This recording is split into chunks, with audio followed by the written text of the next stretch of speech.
भारत की धरती वीरों की भूमि रही है, जहां हर युग में ऐसे योद्धा जन्मे जिन्होंने अपने सम्मान के लिए सब कुछ न्यौछावर कर दिया।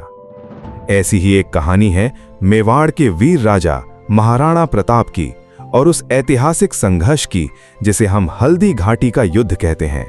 साल 1576, राजस्थान की अरावली पहाड़ियों के बीच एक संकरी घाटी, हल्दी घाटी। इस घाटी की मिट्टी का रंग पीला है, बिल्कुल हल्दी जैसा, और यहीं पर लिखा गया भारत के इतिहास का एक अमर अध्याय। दिल्ली के सिंहासन पर बैठा था मुगल सम्राट अकबर। उसकी इच्छा थी पूरे भारत को अपने अधीन करने की। कई राजाओं ने उसकी अधीनता स्वीकार कर ली, लेकिन एक नाम जो कभी नहीं झुका, महाराणा प्रताप। इतिहास की किताबों जैसे अकबरनामा में भी इस संघर्ष का उल्लेख मिलता है।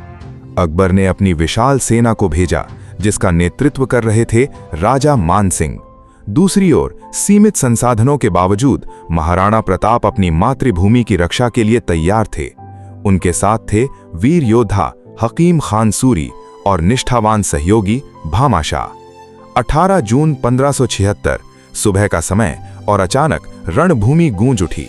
तलवारें टकराईं, घोड़े दौड़े और हर योद्धा अपने प्राणों की बाजी लगाने को तैयार था। महाराणा प्रताप का सबसे वफादार साथी उनका घोड़ा चेतक।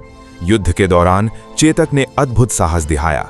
एक पल ऐसा आया जब चेतक ने अपने पिछले पैरों पर खड़े होकर मान सिंह के हाथी पर छलांग लगा दी। ये दृश्य आज भी वीरता की मिसाल है, लेकिन इस वीरता की कीमत भी चुकानी पड़ी। गंभीर रूप से घायल चेतक अपने स्वामी को सुरक्षित स्थान तक ले गया और फिर शांत हो गया। चेतक का ये बलिदान इतिहास में अमर हो गया। हल्दी घाटी का ये युद्ध कोई स्पष्ट विजेता तय नहीं कर सका। मुगल सेना ने मैदान पर नियंत्रण पाया, लेकिन महाराणा प्रताप का साहस अडिग रहा। बाद में उन्होंने अपने कई क्षेत्रों को फिर से जीत लिया। ये युद्ध हमें सिखाता है कि असली जीत सिर्फ मैदान में नहीं, बल्कि अपने आत्मसम्मान को बचाने में होती है। महाराणा प्रताप आज भी स्वतंत्रता, साहस और स्वाभिमान के प्रतीक हैं। हल्दी घाटी की ये कहानी सिर्फ एक युद्ध की नहीं, बल्कि उस जज्बे की है जो कभी हार नहीं मानता।